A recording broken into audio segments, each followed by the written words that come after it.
جی آپ نے ابھی ابھی اطلاع فرمائی تھی کہ اللہ تعالیٰ نے قرآن پاک میں چاشت کے وقت کی انجیر، زیتون اور امن والے شہر مکہ کی قسم کھائی ہے، اس میں اللہ تعالیٰ کی کیا حکمت ہے؟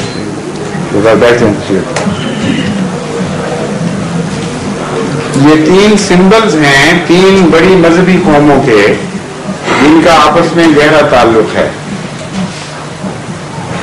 والتین والزیتون وطور سینین، تین جو ہے اس کے بعد چوتھی بھی آئے گی. والتین والزیتون وطور سینین، تین جو ہے یہ حضرت نوح کی علامت ہے. حضرت نوح کی کشتی جب کنارے لگی تھی اس وقت سب سے پہلے تین کا جو اس کا پودا ہے اس کی پنکھڑی یا اس کی کونپل کبوتری لے کر جب واپس آئی کشتی میں تو اس وقت ان کو پتہ چلا کہ کنارہ قریب آ گیا ہے، اب کہیں لگنے کی امید ہو گئی ہے کشتی کے. تو وہ علامت بن گیا طوفانوں کے بعد پناہ کی. اور حضرت نوح کی قوم کے ساتھ جو صاحب شریعت نبی تھے اور بہت لمبی شریعت ان کی چلی ہے، 950 سال تک ان کی شریعت چلی ہے، ان کی علامت بن گیا تین. زیتون علامت ہے حضرت مسیح کی اور طور سینین ہے حضرت موسیٰ کی.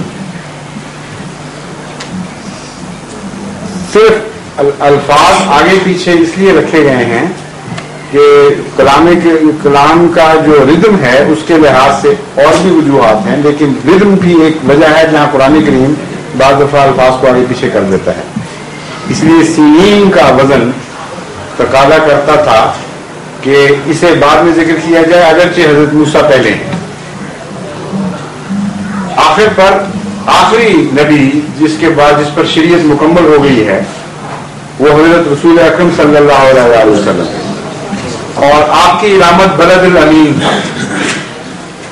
بلد الامین اس لیے آپ کی علامت ہے کہ جہاں خانہ کعبہ تعمیر ہوا جسے اولیت بھی حاصل ہے اور آخریت بھی حاصل ہے.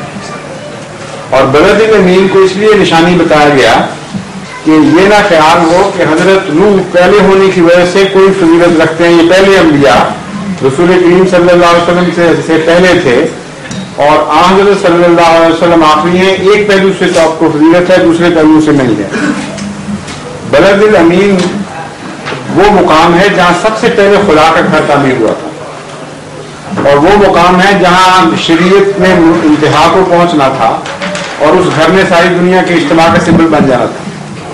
اس لیے اس علامت کو جو بیان کیا تو حضرت نوح سے پہلے کی زمانہ بھی سارا اس میں آ گیا، اور حضرت صلی اللہ علیہ وسلم سے جو دور شروع ہو کر آخر تک پہنچتا وہ بھی سارا اس میں آ گیا.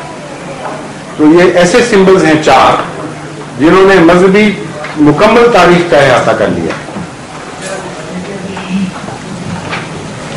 باقی اس کی بڑی دلچسپ اور عظیم شان تفسیر حضرت مسلم موعود نے کی ہوئی ہے، آپ کو وقت ملے تو وہ پڑھیں، لیکن اس وقت لمبی تفسیروں کا وقت ہے ہی نہیں، اس لیے مختصر جواب بھی میں دے سکتا ہوں.